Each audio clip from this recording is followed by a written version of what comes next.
ढेंकानाल हनत इंडियापसी अतु रे नेस अड़ी जाक जमक ते बिदु चंदन बोंगा बुरु कमी हरा को हुई सात किया नोआ रे आको अतु रेन अड़ी आयमा हड़ गड़ो सपोहत को एम लेदा।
ढेंकानाल हनत कंकड़ाहाड़ा बनत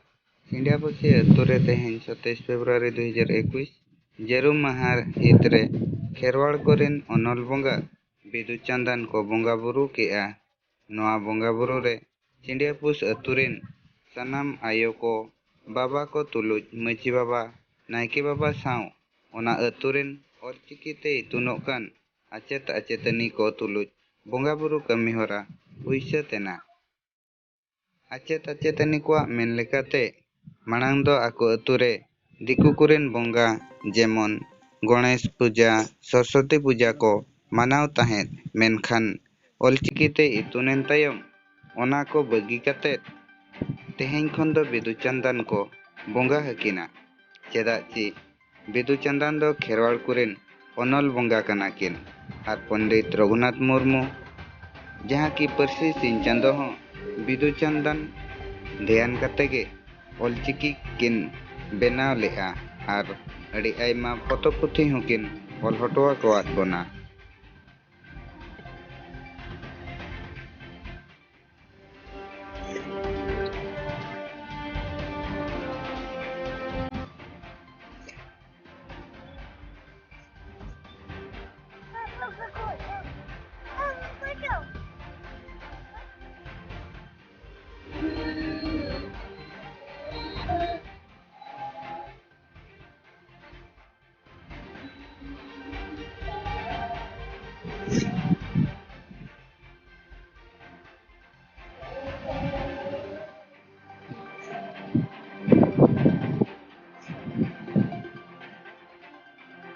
बोंगा बुरु को चाबायन तायम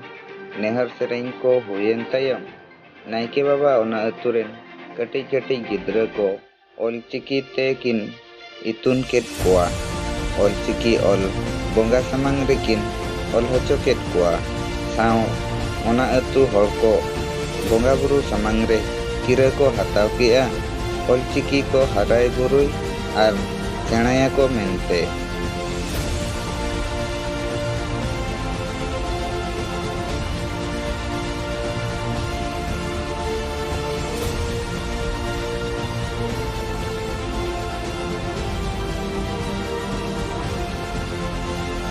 तो गंके अबिना nyutum tan ha उपरम तबे